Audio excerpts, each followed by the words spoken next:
बिस्मिल्लाहिर्रहमानिर्रहीम, अस्सलाम वालेकुम। Welcome to my YouTube channel law students platform. इस वीडियो में हम सिविल सर्वेंट्स एक्ट का सेक्शन 2 पढ़ेंगे, जिसमें कुछ डेफिनेशंस बताई गई हैं।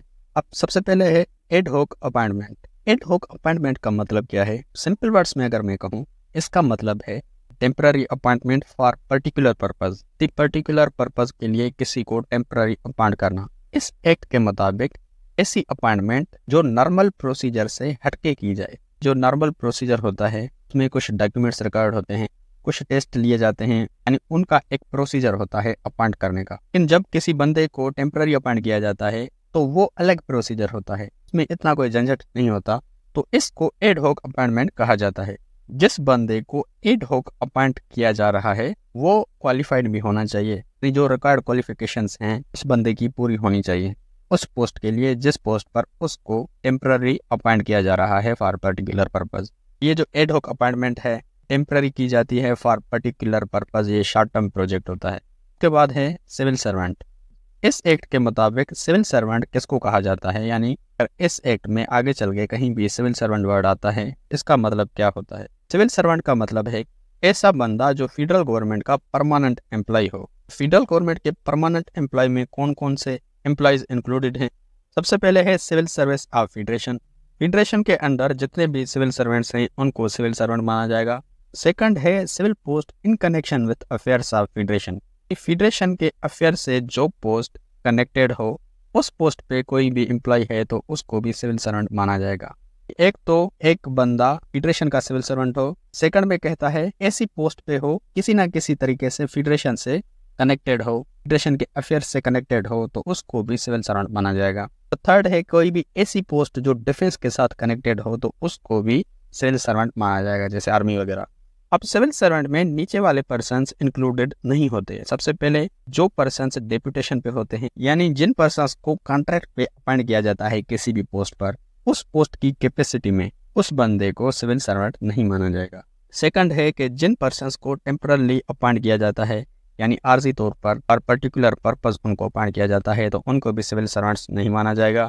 थर्ड है कि जो वर्कर्स होते हैं, लेबर्स होते हैं, जो डेली वेजेस पे काम करते हैं, उनको भी सिविल सर्वेंट नहीं माना जाएगा। उसके बाद है इनिशियल अपॉइंटमेंट। इनिशियल अपॉइंटमेंट का मतलब है कि ऐसी अपॉइंटमेंट जो प्रमोशन या ट्रांसफर से ना मिले। शुरू में जिसको अपॉइंट किया जाता है, जैसे एक बंदे ने टेस्ट दी, उसको पुलिस की नौकरी मिल गई, इसको इनिशियल अपॉइंटमेंट माना जाएगा। बाद में वो बंदा 5 साल के बाद प्रमोशन उसको मिलती है, वो एएसआई बन जाता है। जैसे ही वो एएसआई बन गया तो उसको इनिशियल अपॉइंटमेंट नहीं माना जाएगा, क्योंकि वो पहले पुलिस वाला था। इनिशियल अपॉइंटमेंट की पुलिस वाली पोस्ट थी, बाद में उसको प्रमोशन मिला है, फिर उसको ट्रांसफर कर दिया गया किसी दूसरी पोस्ट पर, किसी दूसरी एरिया में।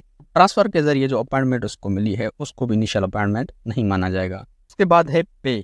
अब पे का मतलब है कि जो सिविल सर्वेंट्स को मंथली अमाउंट दिया जाता है, मंथली सैलरी दी जाती है, उसको पे माना जाता है। उसके साथ साथ उसकी जो बेसिक पे है या स्पेशल पे, जो अमाउंट उसको उसकी स्किल्स के मुताबिक मिलता है उसको भी पे माना जाएगा। इसी तरह टेक्निकल पे, और उसको किसी डेंजरस एनवायरनमेंट में ट्रांसफर किया गया था कुछ दिन के लिए, किसी डेंजरस एरिया में उसको ट्रांसफर कर दिया गया था, जैसे इलेक्शंस वगैरह होती हैं तो वहां पर सिविल सर्वेंट्स को भेजा जाता है वोटिंग के लिए, इनको आप ऑर्गेनाइज करो, वहां पर उनको जो पे मिलती है उसको भी पे माना जाएगा। इस तरह पर्सनल पे, डिसेबल पर्सन्स होते हैं, डिसेबल एम्प्लॉयज होते हैं, उनको जो पे मिलती है उसको भी पे माना जाएगा।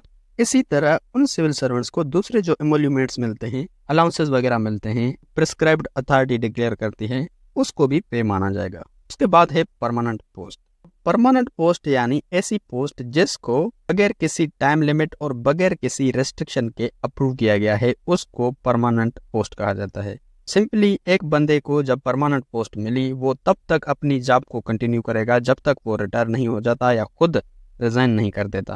परमानेंट पोस्ट टेम्पररी पोस्ट की तरह या कॉन्ट्रैक्ट पोजीशन की तरह नहीं होती। जैसे कॉन्ट्रैक्ट पे लोग होते हैं उनका टाइम फिक्स किया जाता है, इसी तरह टेम्पररी पोस्ट पे जो होते हैं उनका भी टाइम फिक्स किया जाता है, लेकिन परमानेंट पोस्ट में उस बंदे का टाइम फिक्स नहीं किया जाता। उसके बाद है प्रिस्क्राइब्ड, यानी इस एक्ट में कहीं भी अगर प्रिस्क्राइब्ड वर्ड आता है तो उसका मतलब क्या होगा? प्रिस्क्राइब्ड यानी स्पेसिफाइड बाय रूल्स। ऐसे रूल्स जो इस एक्ट के अंडर बनाए गए हैं किसी भी मैटर पे तो उसको प्रिस्क्राइब्ड माना जाएगा। अब फॉर एग्जांपल एक सिविल सर्वेंट का राइट वायलेट होता है तो वो किसी भी ट्राइब्यूनल में जाके अपील करता है अपने डिपार्टमेंट के खिलाफ।